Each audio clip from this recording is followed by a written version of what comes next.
it ends at 90, and then it gets low average, and then borderline, and then there's a picture of a donkey after under 70.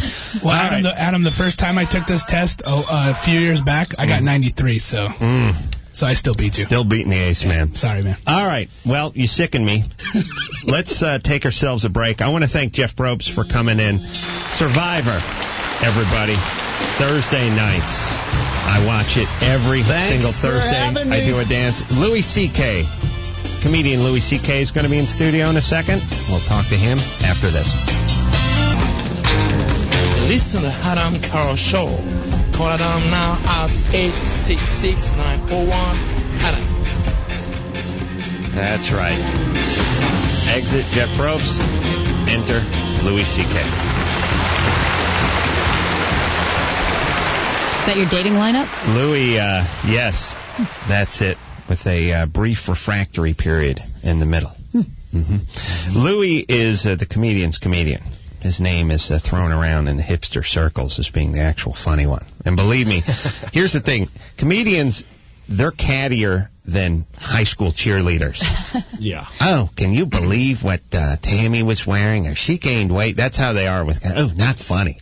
Awful people. We all sit around and pass judgment. Yep. And then as soon as one of us leaves the room, we then pass judgment on the person that leaves the room, and whoever leaves is not funny, and that's how it works. But Louis C.K. is one of these ones. He's the Radiohead of stand-up comics. Who you listen to? Radiohead? Oh, okay, cool. You're cool. Does that get you more chicks? You know, No. Other comedians think I'm funny? No, never.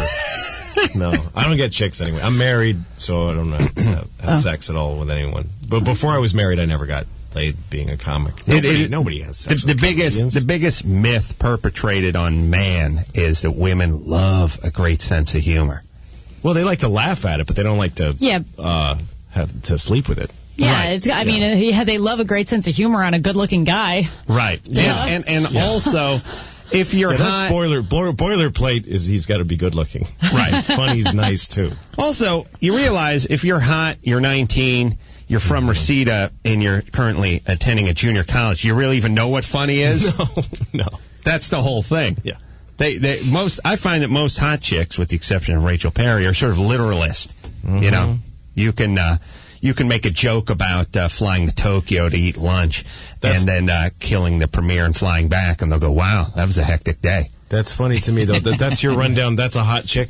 Is a 19-year-old from Reseda in junior college. in my world. Really? Well, here's the whole thing. Louis. Yeah.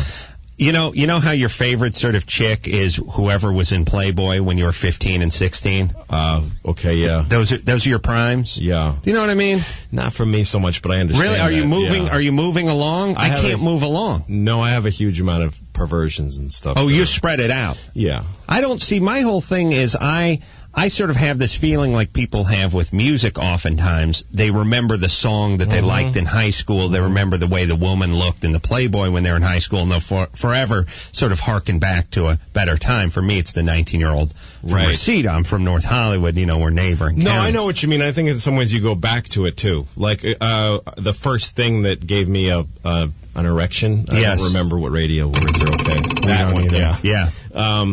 It was some girl in my junior high school gym class who stretched, and I saw a little of her belly and over her gym shorts, and that was it. That's all I cared about was that image for like 3 years. Yeah, sad.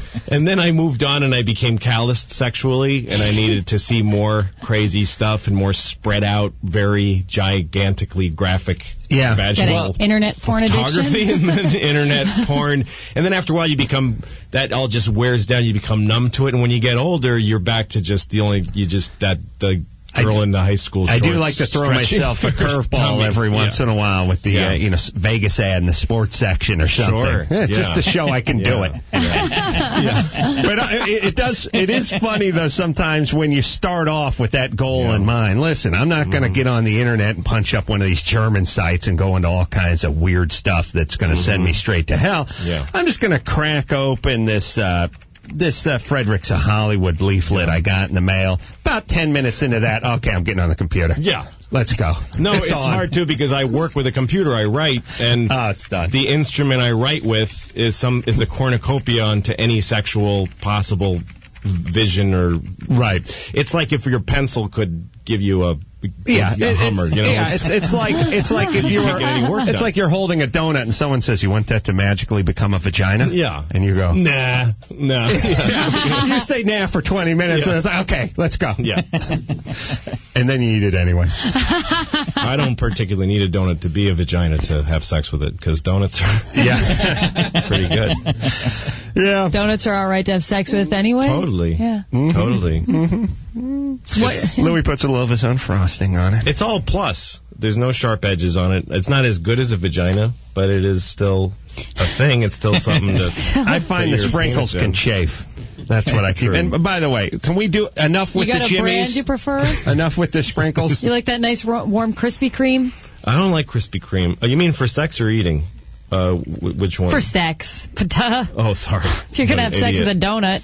I guess I like coconut donuts because it's kind of like the hairy sort of feeling. Let's keep pushing forward here. Sorry. Louis is going to be at the Hollywood Improv tonight and tomorrow night, and then also has got himself a HBO sitcom, right? That's coming right. out? Lucky Louie? Lucky Louie. In June? It's coming out in June, on HBO. Sundays. Now, is it...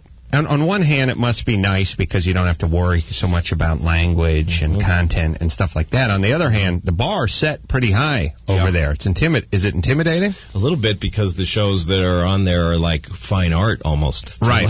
Like The Sopranos is like a novel. It's like the greatest thing ever. And we're just a sitcom. We're just being funny. We're just being silly. Yeah. And is it how many you do in the first season? We did 13 so far. So those will hit the air in June, and then they told us to write 8 more scripts. We got an order to write 8 more. Oh, that's good. We'll find out in June whether we're. So how does it go? What is it about? It's just a sitcom about a guy. I play a guy who works in a muffler shop. So not even really a mechanic. Right. If you're a mechanic and you have real tools and you went to the Ford factory and learned how to write, fix Fords, but I just fix mufflers. Guys who work in muffler shops are sort of bikers who are strung out on meth. Yeah, I was thinking about this the other day. All welders have huge biker beards, and it seems like the worst combination. Sparks flying all the time. You have a crazy Santa Claus ZZ Top beard. It's going to go up like Dan Haggerty at a drunken birthday party any second now. Exactly. It's just a weird combo. It and is. The Hasidic Jews, too. Two folks who have huge beards. Biker welders and Hasidic Jews, and they do nothing but kindle the Sabbath candles or use the acetylene torch to cut the old exhaust pipe off. Either way, sparks everywhere. Fire and beards. Stupid. Bad combo. I think so. Yeah. So you work. That's what the show's about. Oh, really? Well, maybe I wrote an episode and didn't know it. So you work at a muffler shop. I work at a muffler shop, and my wife is a nurse. And so she's got the benefits and the real full-time job. So I only work part-time and take care of my daughter. And it's just a couple that doesn't have really a lot of money, and they have one kid. And we just fight a lot, and I try to have sex with her when I can, and she kind of hates me.